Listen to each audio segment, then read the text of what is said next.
Meera train की खिड़की के पास बैठी थी, उसका हाथ प्यार से अपने उभरे हुए पेट पर रखा था। 8 महीने पूरे हो चुके थे और हर हलचल उसे याद दिला रही थी कि अब बस कुछ ही हफ्तों में वह अपने बच्चे को अपनी बाहों में थाम सकेगी। लेकिन आज का सफर सिर्फ शरीर के लिए नहीं, मन के लिए भी कठिन था।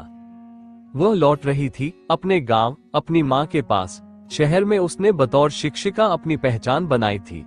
सपनों को सहेजने निकली थी, लेकिन किस्मत ने क्रूर खेल खेला। कुछ महीने पहले एक हादसे में उसके पति रवि की मौत हो गई। उस दिन से शहर अजनबी हो गया।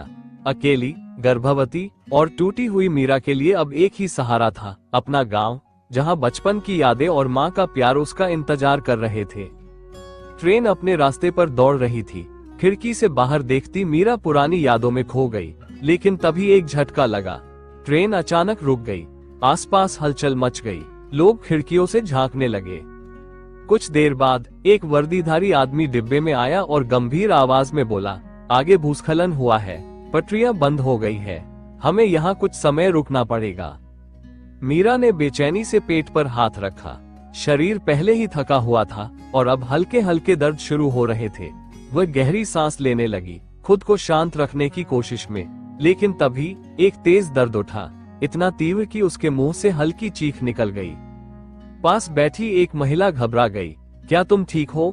मीरा ने सिर हिलाने की कोशिश की, लेकिन दूसरा झटका और भी तेज था। महिला की आंखें चौड़ी हो गईं। हे भगवान, तुम्हें प्रसव पीड़ा हो रही है। पूरा डिब्बा हिल गया। घबराहट फैल गई।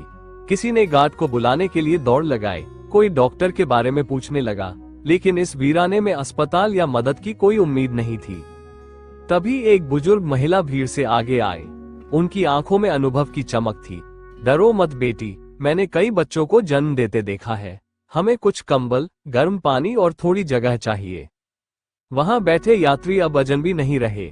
किसी ने चादर से घेरा बनाया, किसी ने अपने कपड़े उतारकर तकिया बनाया, कोई पानी लेकर आया। दर्द बढ़ता जा रहा था। मीरा चीख रही थी, पर हर तरफ से उसे हिम्मत देने वाली आवाजें आ रही थीं।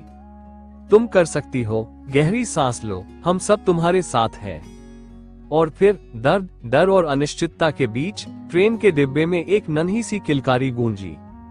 सन्नाटे के बीच वह पहली मासूम चीख सबके दिलों में उम्मीद की लौ जला गई। मीरा ने अपने बेटे को कांपते हाथों से गोद में उठाया। उसकी नन्ही नन्ही उंगलियां कसकर उसकी उंगलियों में लिपट गई। आंखों से आंसू बह निकले, दर्द के नहीं, खुशी के, जीत के। बाहर तूफान था, लेकिन मीरा के भीतर अब एक अटूट हिम्मत की रोशनी थी।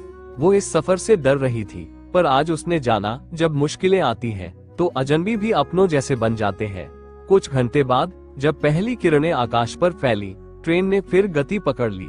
अब ये सफर सिर्फ गांव तक का नहीं था, ये सफर था एक माँ बनने का, एक नई जिंदगी की शुरुआत का।